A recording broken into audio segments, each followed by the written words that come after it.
Jadi satu kisah salah satu seorang sahabat Rasulullah SAW yang bernama Abu Dzar Al-Ghifari.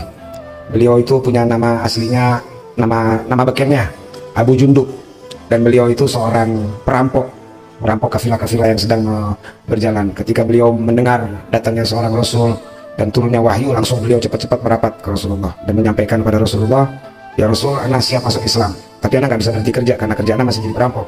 Maka akhlaknya Rasulullah mengatakan, "Nanti insya Allah satu waktu antum akan dapat hidayat sendiri. Yang penting aku kasih wasiat. 7 wasiat ini kau jalankan, insya Allah kau selamat dunia dan akhirat." Wasiat yang pertamanya adalah cintailah orang miskin. Wasiat keduanya, perhatikanlah orang-orang yang ekonominya di bawah. Yang ketiga, jangan pernah putus silaturahmi. Yang keempat, banyak-banyak membaca la haula wala quwata illa billah.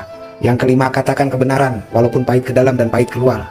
Dan keenam, jangan pernah bangga dengan pujian dan jangan pernah sedih dengan cacian. Dan yang terakhir, jangan pernah mengemis. Jadi secara langsung Rasulullah meridoi kerjaan merampoknya, walaupun itu tidak dihalalkan, namun lebih afdol merampok dibanding mengemis. Lebih afdol merampok dibanding mengemis. Assalamualaikum warahmatullahi wabarakatuh.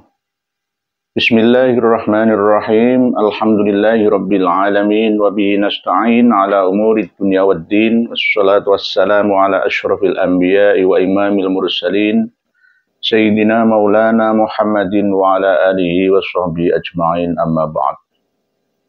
Yang sangat kami muliakan para pemirsa dan pendengar sekalian, saudara-saudariku semuanya dari lintas suku, bangsa, dan agama, di mana dan kapan saja, semoga semuanya berbahagia dunia sampai di akhiratnya bersama dengan keluarga dan keturunan panjenengan semua, diberikan anugerah, maunah, karomah, salamah, barokah fid-dini wad dunya hatal akhirah. Pada kesempatan yang penuh dengan kebahagiaan ini, saya akan menyampaikan suatu ceramah dari Habib Hani As-Saqqaf atau As-Saqqaf yang menyatakan bahwa merampok itu lebih baik daripada mengemis atau meminta. Nah, ini adalah ajaran yang luar biasa, membinasakan ajaran Islam yang sebenarnya. Bisa dikatakan tidak semua para habib ini memiliki ajaran seperti Habib Hani As-Saqqaf. Tidak, cuma ya kebanyakan karena halusinasi ya. Karena berdasarkan mimpi-mimpi, berdasarkan otak-atik gadok-matuk, ya. Akhirnya jadinya seperti ini. Ketika Habib Hani As-Saqqaf menceritakan tentang kisah sahabat Rasulullah Abu Dzar Al-Ghifari atau Jundub bin Junadah, yang memang keluarga beliau anggota suku Al-Ghifari itu memang pekerjaannya adalah merampok. Merampok itu tidak hanya merampas harta, nyopet, memaksa, tidak. Kadang-kadang juga membunuh yang dirampoknya. Nah, ini adalah sebuah karya yang mengandung unsur dosa yang tak terhingga. Sudah merampas juga membunuh orang. Hampir sama seperti kasus ketika jamaah haji tahun 317 Hijriyah dibantai, dihabisi, diambil semua apa yang menjadi harta bawaan bekal mereka, 30.000 orang nyawa melayang tanpa harus siap perang. Di sekitar tanah haram diharamkan untuk menumpahkan darah orang. Hewan saja dilarang untuk ditumpahkan darahnya, tumbuh-tumbuhan saja dilarang untuk dicabut dari akarnya. Apalagi ini membunuh jamaah haji yang tidak siap perang. 30.000 nyawa melayang. Nah, Abu Dzar Al-Ghifari yang hidup pada masa Rasulullah SAW melakukan tindakan merampok, merampas.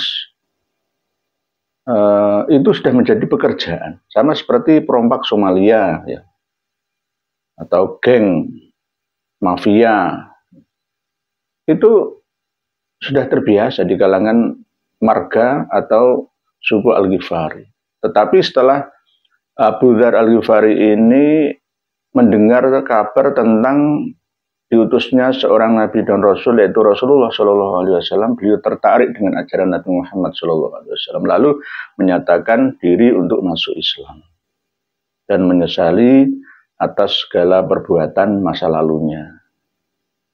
Namun cerita ini dibumbui oleh Habib Hani As-Sekaf dengan tambahan Rasulullah memperbolehkan Abu Dzar Al-Ghifari untuk tetap merampok. Nah ini yang perlu dikoreksi. Tidak seperti itu. Ya, tidak seperti itu. Memang ada proses ya untuk berhenti dari aktivitas yang biasa dilakukan sehari-hari, perlu proses adaptasi. Tetapi tidak langsung Rasulullah memperbolehkan silahkan kamu merampok, membunuh, ya tidak. Nah, ini cerita yang harus perlu diluruskan agar tidak menyesatkan. Apalagi beliau Habib Hani As-Sekaf juga menyatakan bahwa merampok itu lebih baik daripada mengemis meminta. Ini adalah ajaran yang sesat menyesatkan. Bila ditiru oleh para pengikutnya, maka tidak segan-segan para pengikutnya akan membantai orang, merampas harta, membagikannya kepada fakir miskin misalkan, ya. Atau bahkan merampok, membunuh satu orang bahkan sekeluarga, lalu hasilnya disedekahkan. Nah ini tidak bisa seperti itu. Tidak ada yang namanya sedekah dari hasil harta yang diharamkan. Itu sama dengan membangun fondasi di atas air laut.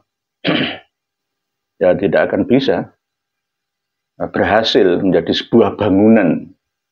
Begitu juga beramal, bersedekah, ya, haji dan umroh dari hasil yang tidak dihalalkan. Hasilnya juga selain tidak berkah, juga tidak menghasilkan apa yang dimaksudnya.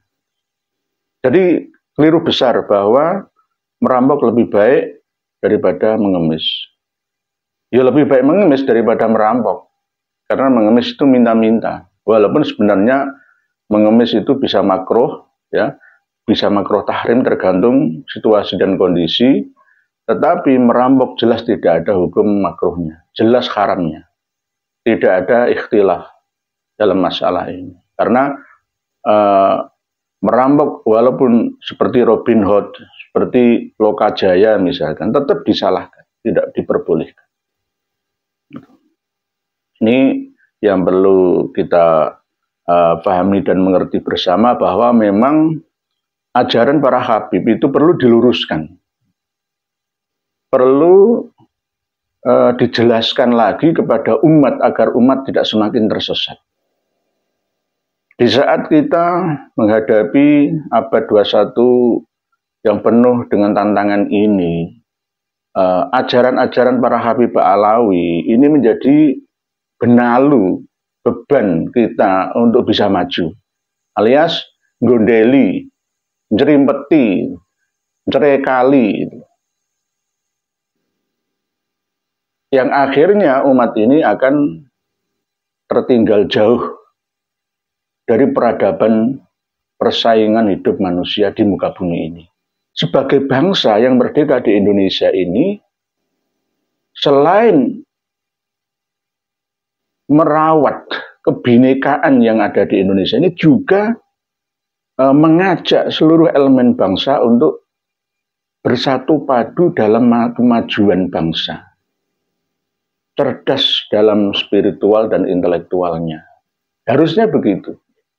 Tapi justru para Habib Alawi ini malah sebaliknya. Nah ini yang sangat-sangat saya sayangkan. Wallahu a'lamu bissawab. Akhirul kalam. Wassalamualaikum warahmatullahi wabarakatuh.